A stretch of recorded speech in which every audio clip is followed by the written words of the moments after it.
Greetings, greetings, greetings. Thank you for tuning in to the Mossi Warrior Clan YouTube channel. I am the brother, the host with the most. Let me change the name on here.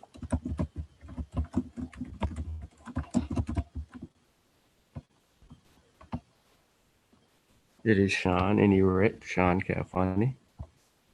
I ain't gonna keep y'all long, man. Just wanted to get over this, get this in. Like the show, share the show, tell a friend, tell a friend. Of course, I can't share nothing on Facebook because I am banned until February, something like that. Yep. So give me a second real quick and we will get started.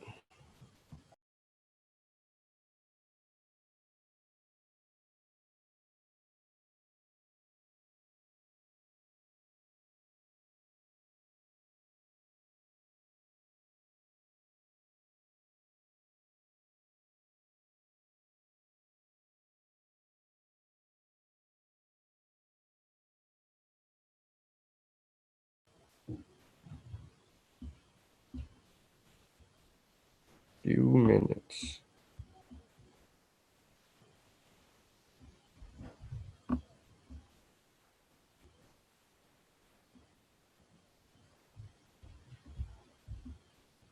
Hopefully everybody doing good out there, man.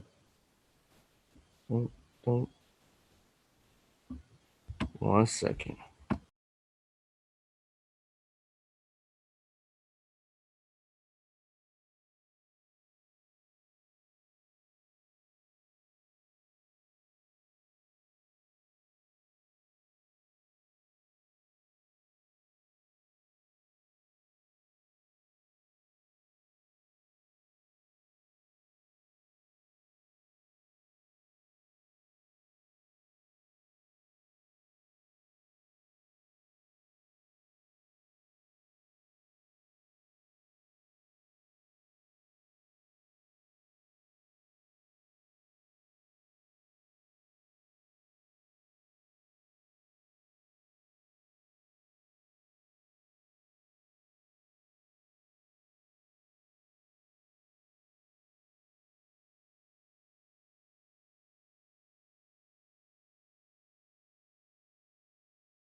All right, y'all.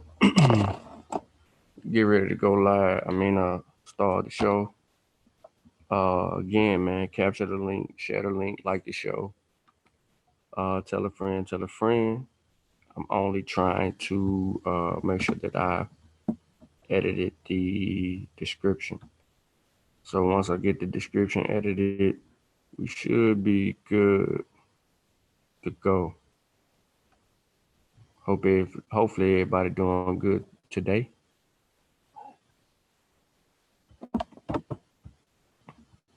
There we go. All right. Also, man, make sure y'all pick up the Conscious Community First Pan African Journal. Um, Brought to you by Black Panther Brother Ben. The link is in the description. Should be showing to you.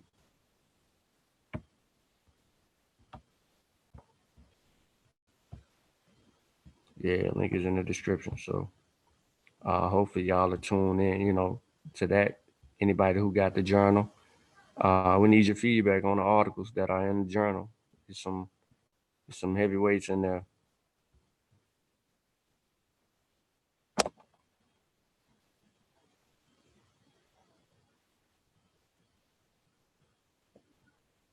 I'm just sending a link out to a few people, man. Then we get to it.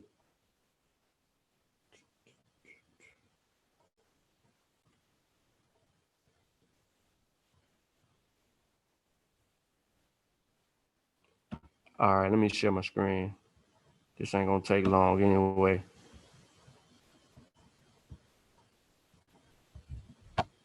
Boom.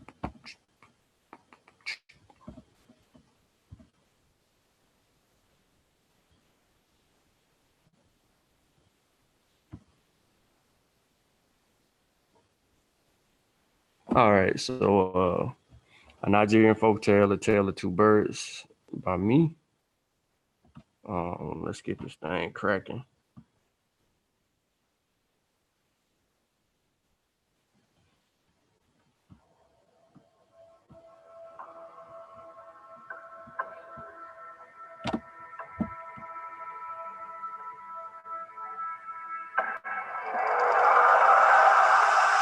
Five, four, three, two, one.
All right. Birds are held in high regard in African religion because of their ability to cross the barriers among human spirits, space, and time. As with many African religious systems, this belief is based on an observable phenomenon. Birds thrive on land and water and in the sky. The chicken or bird may be the most sacrificed animal in African religious practices. Practically speaking, this is due to chickens being domesticated, abundant, and easy to acquire. Mythically, chickens are present at creation or accompanied the first humans. Among the Yoruba, a five-toed chicken accompanies Obatala from heaven to what will be earth. Her scratching on the loose earth brought with Obatala creates the earth. The Mendi creator god in Gegwu gives two chickens as a gift to the first human couple. Those stories illustrated how chickens have the ability to mediate between humans and the divine, hence their frequent use in sacrifice. The Mendi of Sierra Leone endow birds with the gift of prophecy because from their high vantage points, birds are able to witness events unfolding from a broader view than the ground-bound human. Being able to interpret the language of birds allows the foretelling of future events. This ability is generally held by senior initiate Mendi women. Birds also carry messages from the ancestors. A person traveling and hearing the persistent voice of a single bird could be hearing a message from a spirit being relayed by the bird.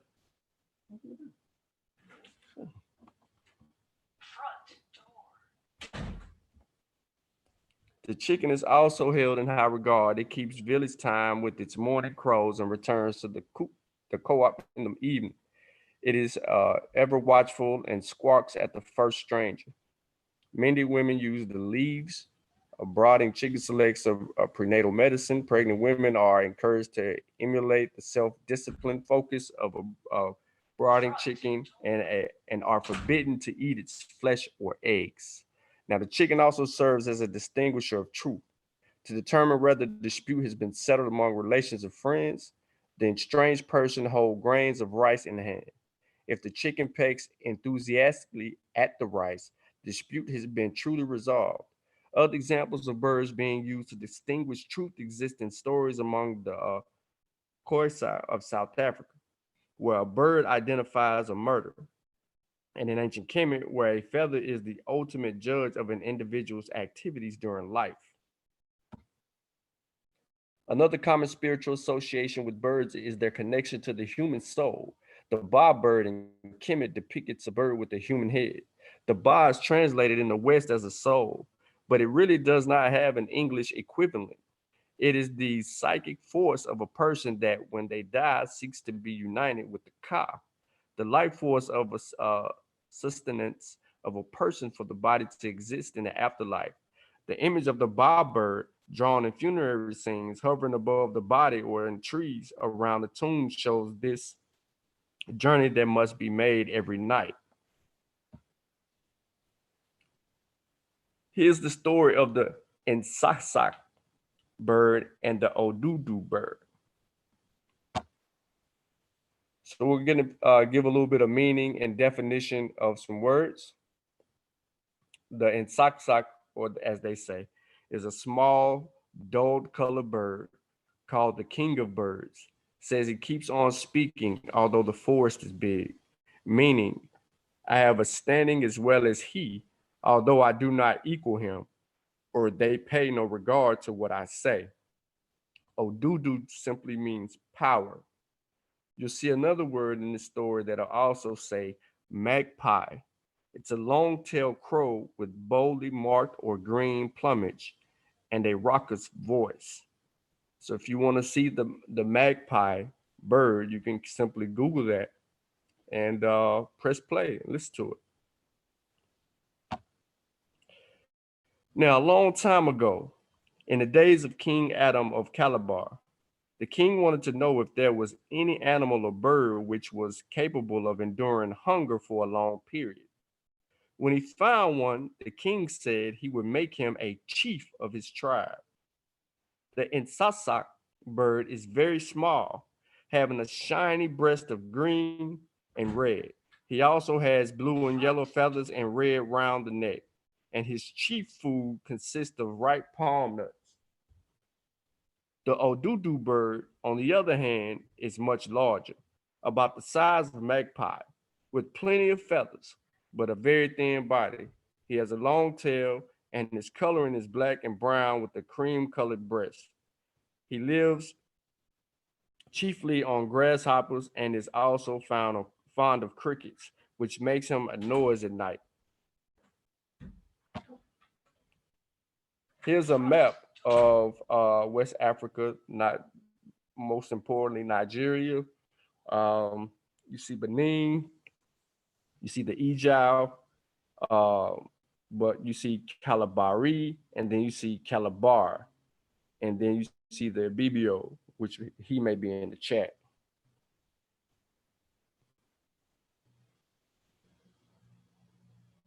Hold on one second, y'all. Let me cuss my Mossi Warrior clan members out.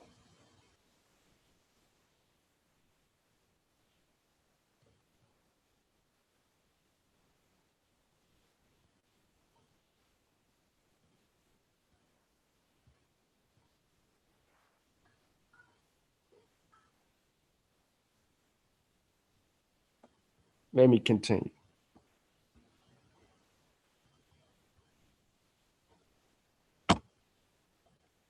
Both the Insasak bird and the Odudu were great friends and used to live together.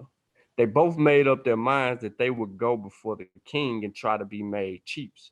But the Odudu bird was the quiet confident that he would win, as he was so much bigger than Sasak bird. He therefore offered to starve for 7 days.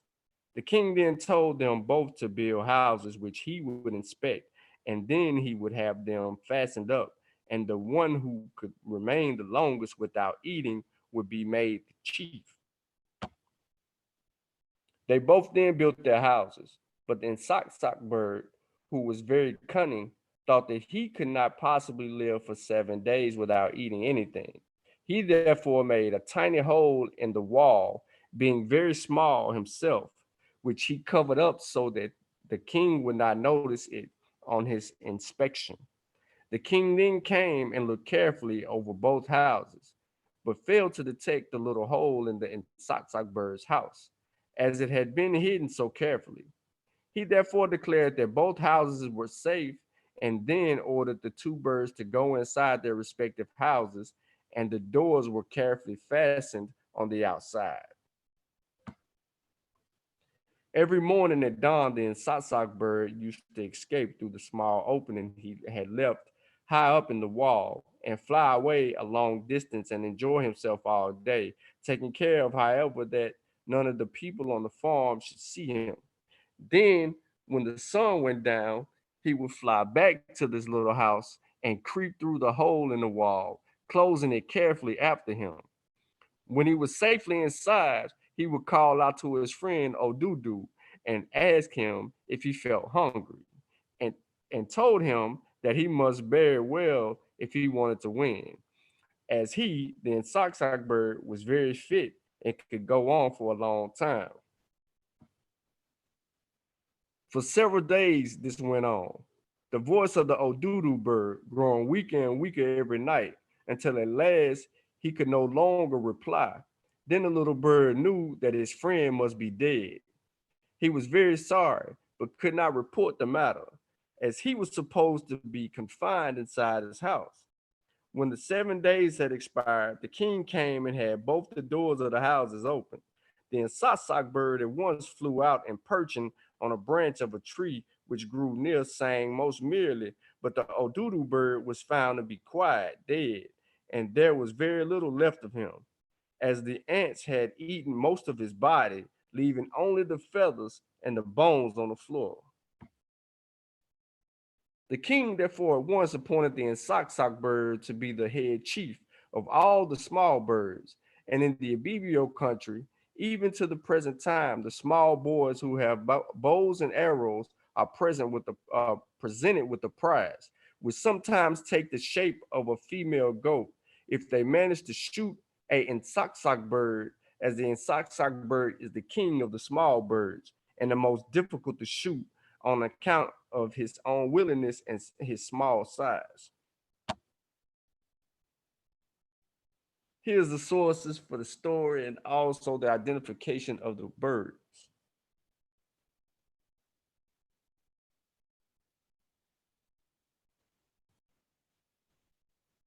It ain't over. Stay tuned.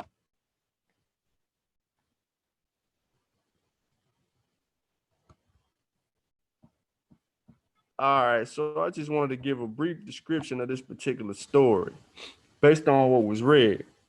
See, they got them in their email, and then they still act like they ain't get it.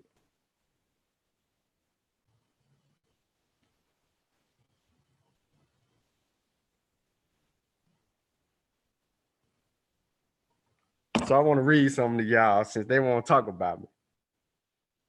Kofi Paisai says, so we don't get no link. Being like, yeah, we didn't get the link. What the link at? I reply, it's emailed to y'all. So look where it's sent. Kofi Paisai, since Kofi Paisai don't read emails. Ben says, oh yeah, I see the link, but you could have told us you was going live.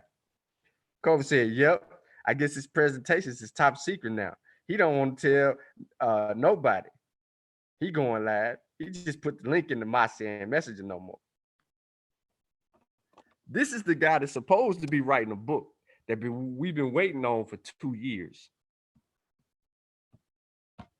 All of a sudden, he got time to talk in the chat now. Where you at, Kofi? You got the link? Oh, yeah, it's in the description. The link for the book is in the description. Look at him. He in the chat now. Yeah, he in the chat. Okay, yeah. Facebook has me. Okay, yeah. A bunch of y'all in Wujawa class.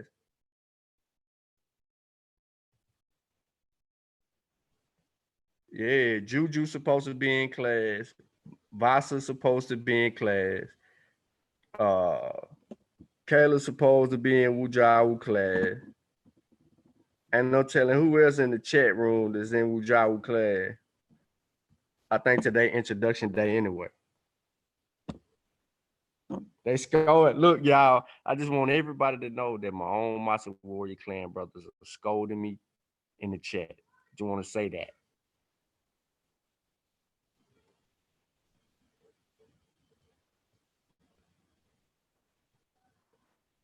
All right.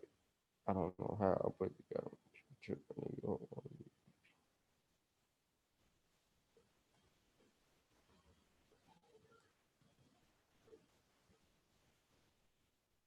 All right, so he said, yeah, I'm with you, Satel, but hopefully we do get some new scribes. Everybody should know, but the Amara Squad actually has a debate with some pediatricians and doctors of some liking December 15th in Harlem. I don't know the exact location.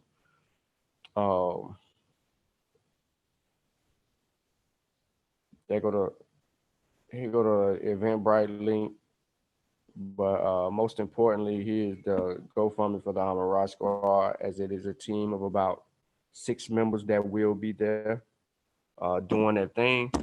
But man, let's talk about the story real quick, man. What do y'all think about that folk tale? It's a little deceiving, right? How the sock bird created a small hole for him to fly out at night so that he can go. Fly out and return at night so that he can eat. While the other birds sit over there and try to starve out. The odudu, that word actually means power, and it looks like that the old doo kind of ran short on his days, as it only lasted a couple of days before it actually passed away. Then it was eaten up. So then sock bird, which is a very small bird, as you can see, the young youth. Let's look. Let me look that up real quick for you, just to kind of give you a little bit more.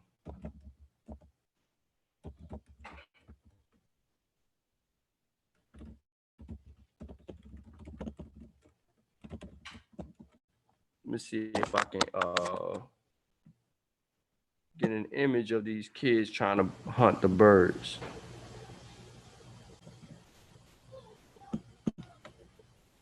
Excuse the noise in the background as Caleb is real hype. He get real hype about the game. And Elijah, who keeps sneaking down here talking about he wants some drink.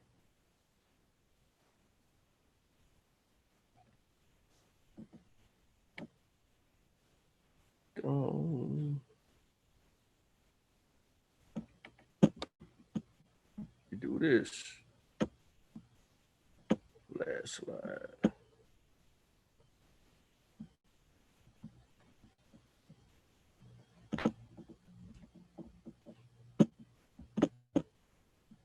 What y'all think about the story though, man?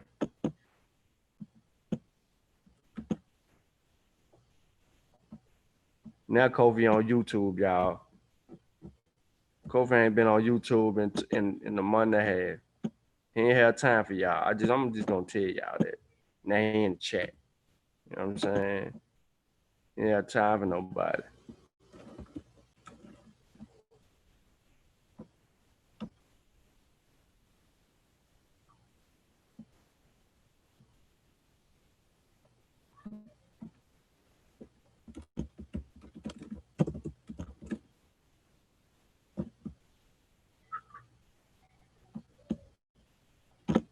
What y'all know about the BBO people? We done did some on them before, especially when we talk about the Calabar, but not with the C, with the ones with the Calabari. I don't think we really indulged in the Calabar people outside of a cultural context, dealing with the women and the culture, the dance, and things of that nature when we were going over a video. I think I may have done one. I don't know if Kobe elaborated too much on any of that, but it is a tradition for these small kids. It's like a rites of passage per se, where they would arm them with a bow and arrow to hunt that little small bird. and get to it.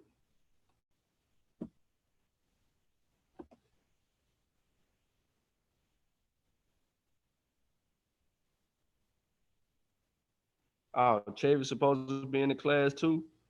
Yeah, man. Chavis, you tripping, dog. You better sign up for the class.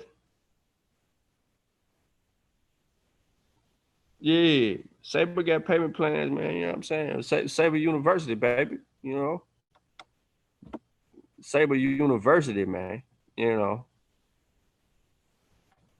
See if you can get what they call that stuff in college. Get your Pell Grant, dog. You might get your Pell. You might qualify for a Pell Grant. Take the class. You know what I'm saying? Get into that. And he just starting, so you know what I'm saying? He can get you in there.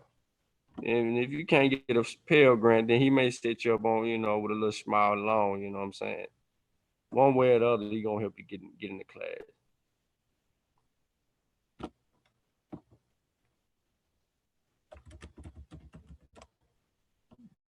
Deal baby, oh boy, hunters. I wanted to tell y'all another story about the Koto kid who hunt birds. He was from a different tribe. It's another West African story. But I felt like telling y'all this one right now because maybe you could find something out of this particular bill that you could relate to your life. You know what I mean? So even though the sock bird was a trickster, he knew he couldn't survive off of it, but he wanted to compete with the Odudu bird. And because of one stubbornness, the sock bird was cunning enough to allow himself to continue to exist or to become the chief bird. Even though he makes a lot of noise,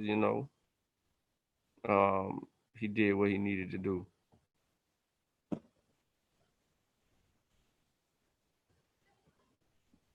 Oh man, I might hit y'all with that. I'm looking at some good stuff. Should share my screen, but no, I didn't want to keep everybody here all day, man. I just wanted to pretty much get that story out. I mean, people always say, what's some folklore, things of that nature.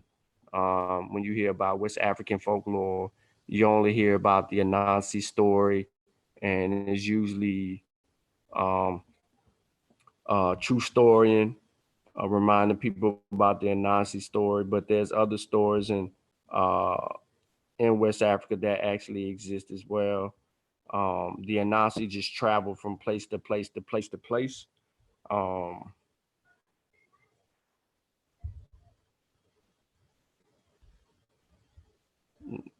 yeah, you can get a grant. I get a little small loan. Show I ain't doing what she said.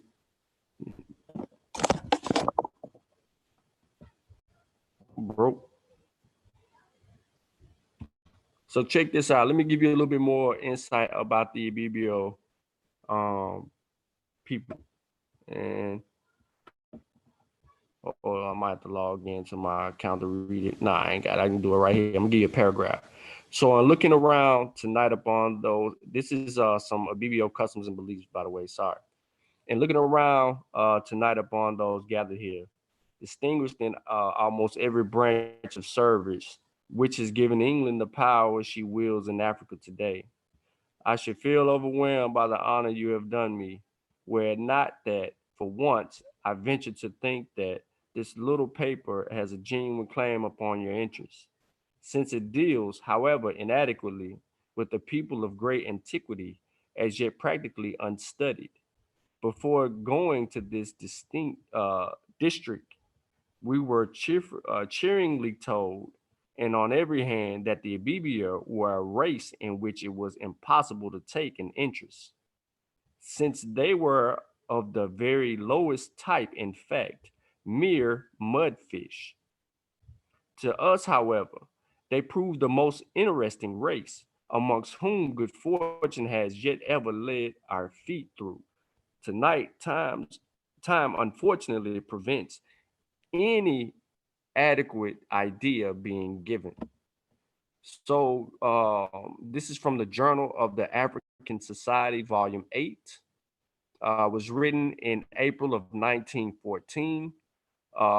It was this particular passage basically was discussing the BBO people. Here's a small notation. There are many subjects in Africa, such as racial characteristics, political and industrial conditions, labor diseases, currency, banking, education, so on, about which information is imperfect and opinion divided. Okay, so this is given an actual scale of the opinion of the European on the African. Um, one, on none of these complicated and difficult questions has science said the last word. Under these circumstances, it has been considered best to allow those competent to form an opinion to express freely in this journal the conclusion at which they themselves have arrived. It must be clearly understood that the object of the journal is to gather information and that each writer must be held responsible for his own views. So, in this journal, which they call the Journal of the Royal African Society, that's the name of the journal. It's written by P. Amaru Talbot.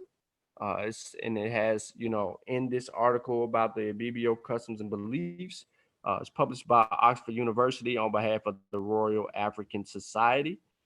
Anyone familiar with the Royal African Society uh, must have been paying attention to our presentations from maybe a year or two ago, because the Royal African Society is a bunch of people who had partaken in the kidnapping of Africans and the affairs, and it gets a little bit deeper.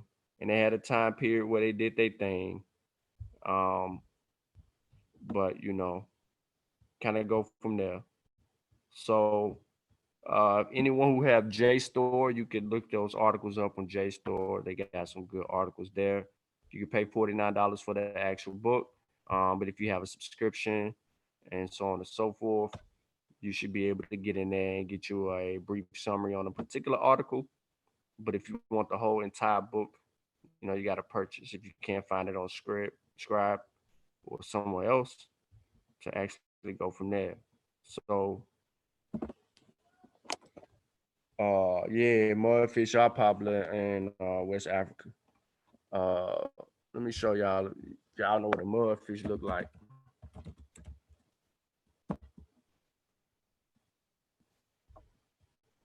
We're talking about some Pokemon. Man, crazy. Look, my brother still ain't hopped in the chat. See? I did all that talking. Mm-hmm. So here on my screen, we got the mudfish. Look at all them results.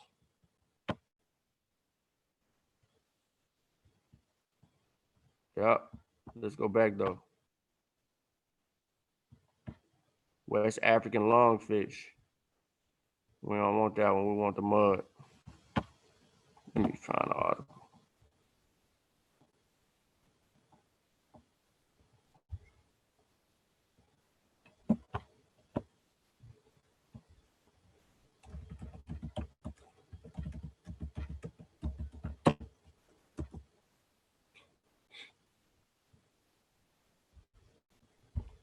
They call them the West African mudfish or lungfish. Go figure. They always try to flip the script. It don't matter. Y'all get the gist.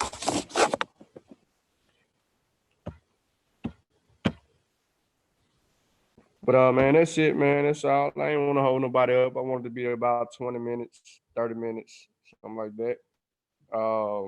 Like again, man, like the show, share the show, tell a friend, tell a friend. Um, feel free to leave or drop a comment in the comment section, and we'll deal with whatever you want to deal with. If you got a topic or something like that you know that you want. Right now, brother Ben dealing with uh the Orishas and Ifa and so forth. Um, he's taking on a video yesterday, if there's something he's taking suggestions among these things. So if you are wanting them to speak about a specific Orisha, then comment in the comment section on the video from yesterday. If there's something else that y'all want, y'all have suggestions for, so on and so forth, we'll kind of deal with it from that perspective.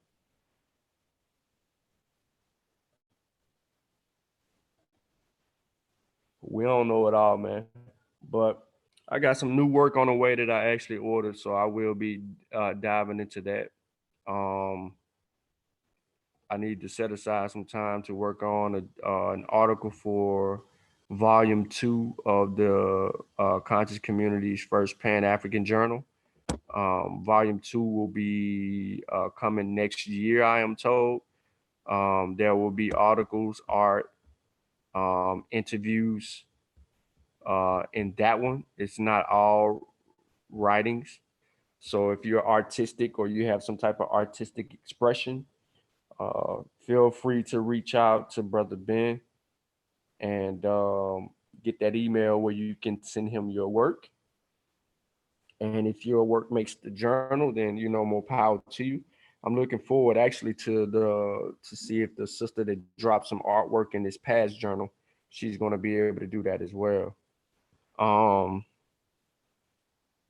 yeah. So let me see if I can get Wujawu to add me into the class today. But that's it, man. For me, man, I just want to say Shimim Hotep, depart in peace. I appreciate everybody's time. Y'all enjoy your Sunday. Uh, relax, kick back, do what you gotta do. You understand? And have a good one.